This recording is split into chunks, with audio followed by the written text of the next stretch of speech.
Salam, artıq 7-ci sinif 1-ci hissə, 1-ci bölmədə 1-ci mövzuya keçdik. Hüceyrə və orqanizm mövzusudur. Bizi əhatə edən hər şey torpaq, hava, su, heyvanlar və bitkilər təbiətdir. Təbiətdə canlılar və cansızlar bir-biri ilə sıx bağlıdır. Onları ayrı-ayrılıqda mövcudluğu qeyri-mümkündür.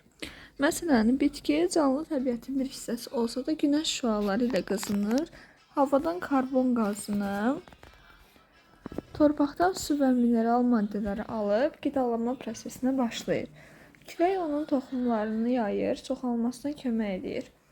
Orqanizmlər kiçik daş hissəciklərindən məhv olmuş bitki və heyvanların qalıqlarından ibarət torpağa ehtiyac duyurlar.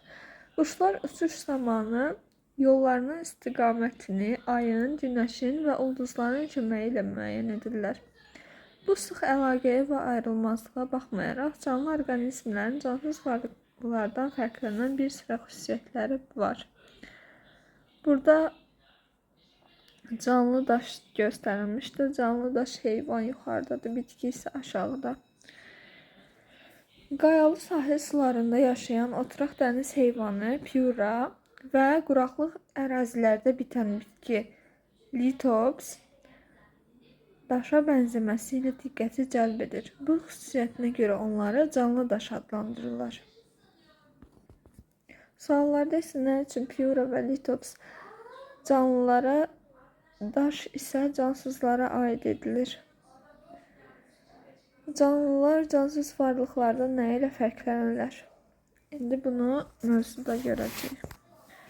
Bölmədə öyrənəcəksiniz. Canlı orqanizmlərin hərəkət, tənəffüs, qidalanma, böyümə, çoxalma, ifrazat, qıcıqlanma kimi ümumi xüsusiyyətləri var.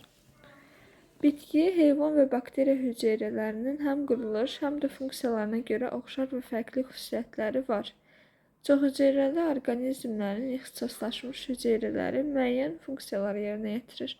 Adi gözlə görünməyən strukturları və obyektləri öyrənmək üçün mikroskopdan istifadə olunur. Canlıların əsas xüsusiyyətləri.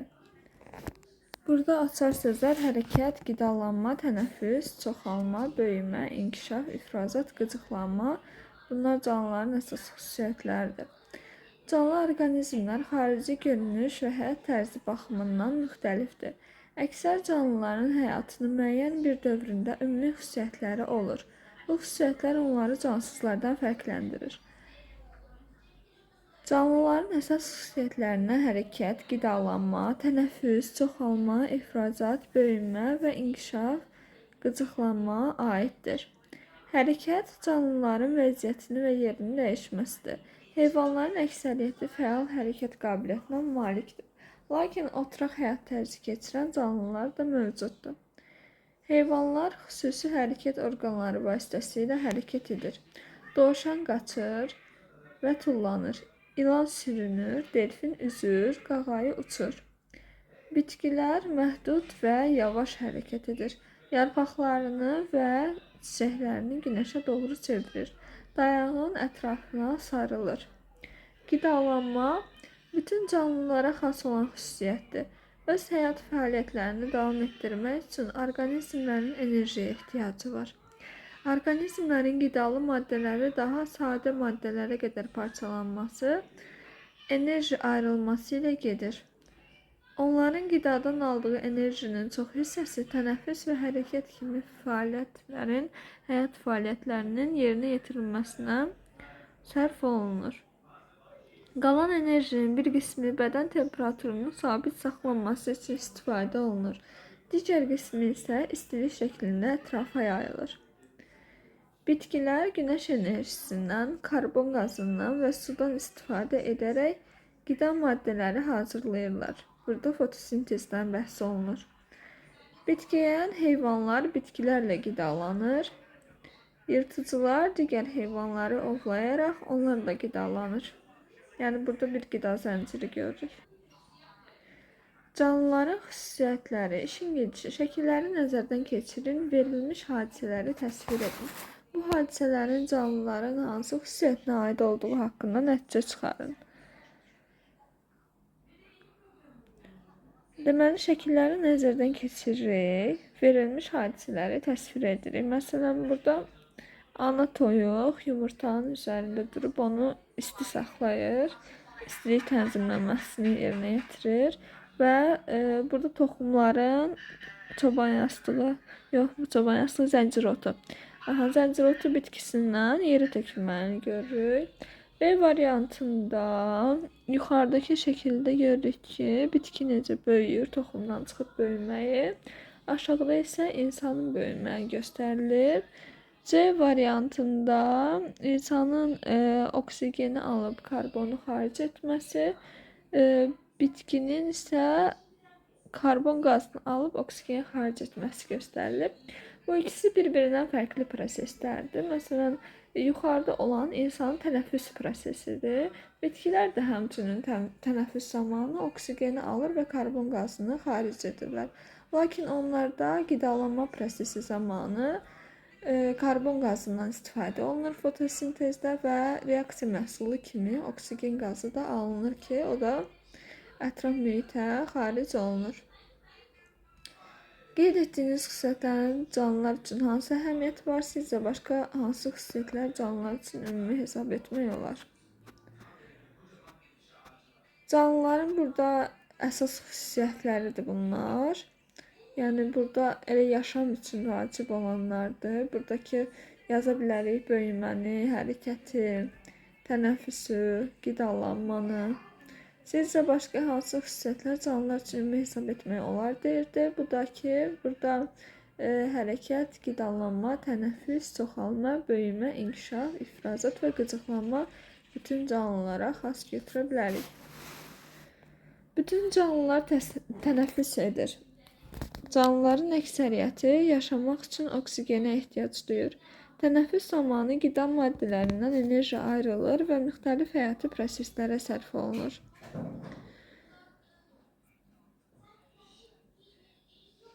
Orqanizmlərin özünə bənzər nəsil törətməsi çoxalma sayəsində mümkün olur.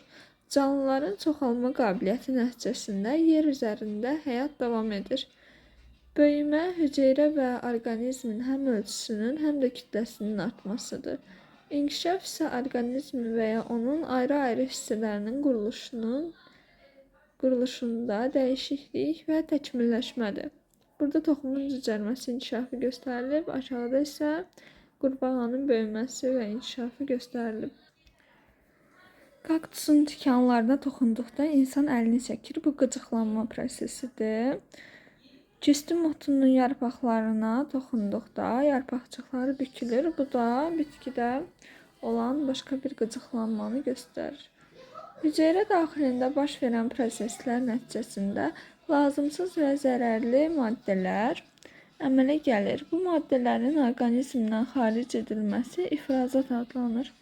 Qıcıqlanma canlının xarici mühitin təsirinə qarşı, məsələn, səs, görüntü, qoxu, dad, toxunma, ətraf mühitin temperaturunun dəyişməsi və s. cavab vermə qabiliyyətidir. Və sonra öyrəndiklərinizi tətbiq edin. Milçəyi tutan bitkisinin tutma aparatı həşərat yarpağının hər iki yarısında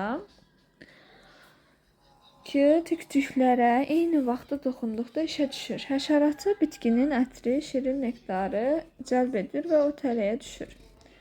Yazılıb ki, şəkillərdə həşərat və milçəyi tutan bitkisinin misalında canlı orqanizmlərin hansı əsas xüsusiyyətlər göstərilmişdir?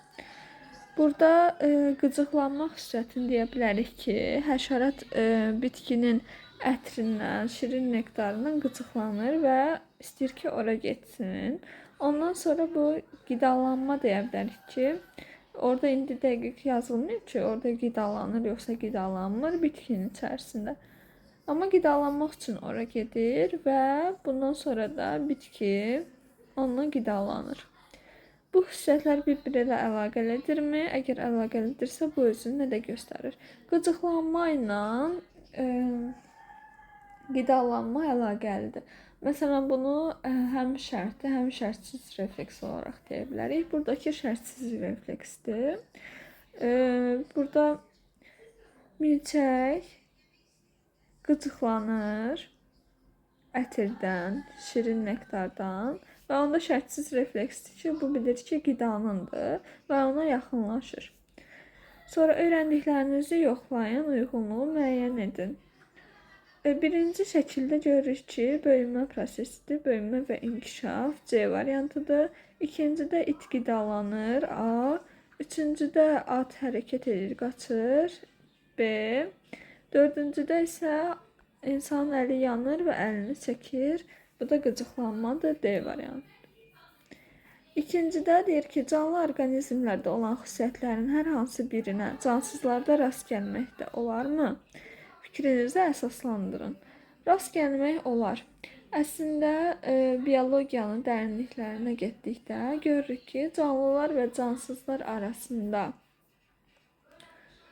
olan sərhəd getdikcə bulanıqlaşır. Nəyə görə belədir?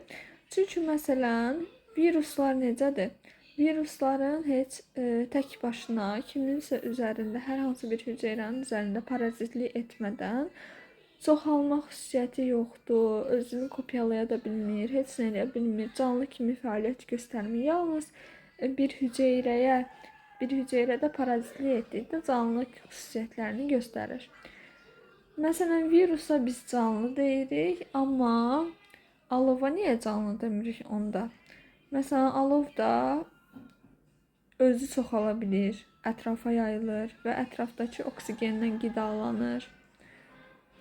Bu da onu göstərir ki, bəzən canlılar və cansızlar da bir-birinə oxşar xüsusiyyətlər göstərə bilər. Lakin bunları ayırmaq mümkündür. Bu mövzu da bitdi. Sağ olun.